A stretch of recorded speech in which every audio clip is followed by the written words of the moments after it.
এই নাও পিঠা আম্মা পাঠাইছে। জানোই তো যে আম্মা কেমন করে তোমার কথা বললে। একটু দিবা? কেন? দাও না।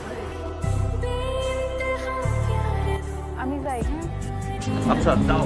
ইস, আমার বয়ফ্রেন্ডটা যদি জাভেদ ভাইয়ের মতো হতো। আমি আছি বিপদের মধ্যে, ঝামেলার মধ্যে, আর তুই ফাঁসলামি করছিস আমার সাথে।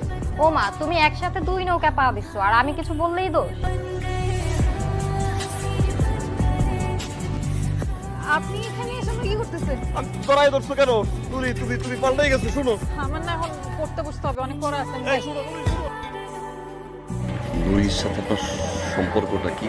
আরে মেয়ে আমার প্রেমিকা। এটা কি বললেন? নুরির সাথে আমার সম্পর্ক ভাই তো ছোটবেলা থেকে, বুঝছেন ভাই? আপনি কি পাগল হয়েছেন? অনেক স্মৃতি ভাই, বাচ্চা বাঁচবো না ভাই। আমি কবে বলছি আপনাকে আমি ভালোবাসি? আপনি শহরে আসেন, আমার গ্রামের মানুষ, এই জন্য আসেন, আমি সুন্দর করে দুটো কথা বলি, দেখা করি, তার মানে কি আমি আপনার ভালোবেসে ফেলছি? আপনি এগুলো ভেবে ফেলবেন? আপনি যদি নেক্সট টাইম আমার সামনে আসতে চেষ্টা করতেন না তো আপনার খবর আছে।